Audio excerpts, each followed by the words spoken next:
You know, kamusta mga katropa? Hindi tayo makapag-ride ngayon. Wala muna tayong ride. So ang gagawin na lang natin ngayon, i-share ko sa inyo yung downboard walk ko, kung ano yung mga in-upgrade ko. So ito ang aking downboard walk D8. Yan, simulan natin sa frame. Yan ang frame nya, chromoly. So bakal siya. Yan. Tapos sa wheelset, Light Pro 74 by 135. Yan. Tapos ang gulong niya, Schwalbe Durano 1 by 1/8. Tapos Presta valve natin, yung blue, walang brand yan. Yan. Ang RD nya, Tiagra mid cage. Tapos ang cassette nya, Tiagra din, 1132 teeth. Yan.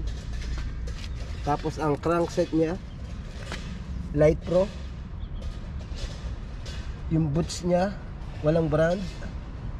Tapos yung pedal yung ordinary na Isopix. Yan. Tapos yung chainring nya, 65T na True U. Tapos yung chainring bolt, Light Pro. Tapos yung chain nya, KMC, yung X10 SL, yung super light. Yan. Landing gear, Dehon. Yan. Yung C-brake nya, yan, harap at likod, Tiagra. Yan. Tapos yung seat post clamp nya, Light Pro, size 40. Yan. Tapos yung saddle natin, yan, yung Brooks C17 curve. Yan. Seat post, Light Pro A75 33.9. Yan. Tapos yung ilaw natin sa likod, yan, Magic Shine. Punta tayo sa my headset, Light Pro. Tapos yung stem natin, Light Pro din, 29 cm outside fold. Yan. Tapos STI natin, Tiagra. Yan. Tapos yung drop bar natin, Light Pro Brake Wind 25.4 by 380. Yan.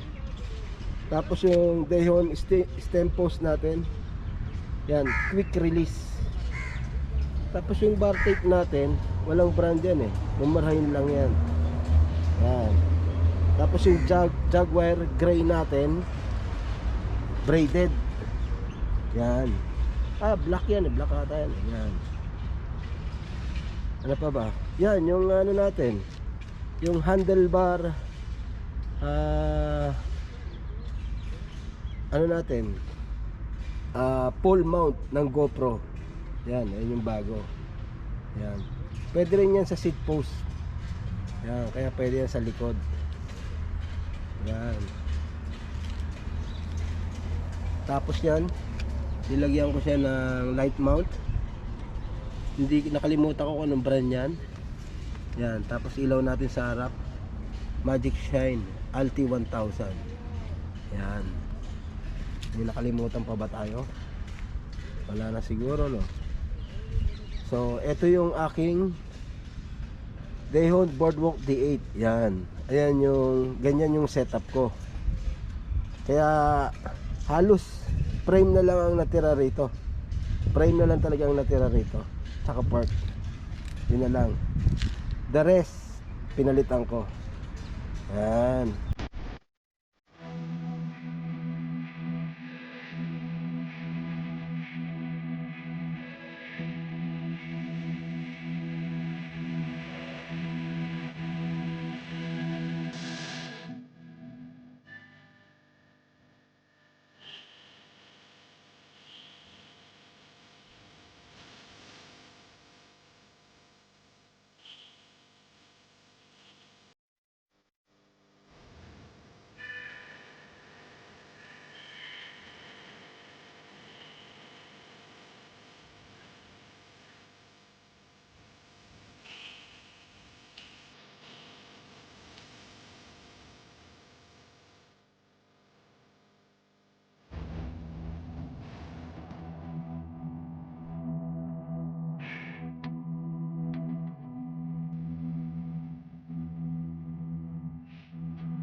So yun mga katropa, naipakita ko na sa inyo yung setup ng down boardwalk ko.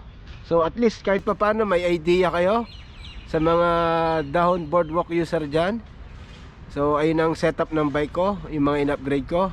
Kaya sana makatulong, makakuha kayo ng idea. So maraming salamat sa panonood. Stay safe, stay healthy.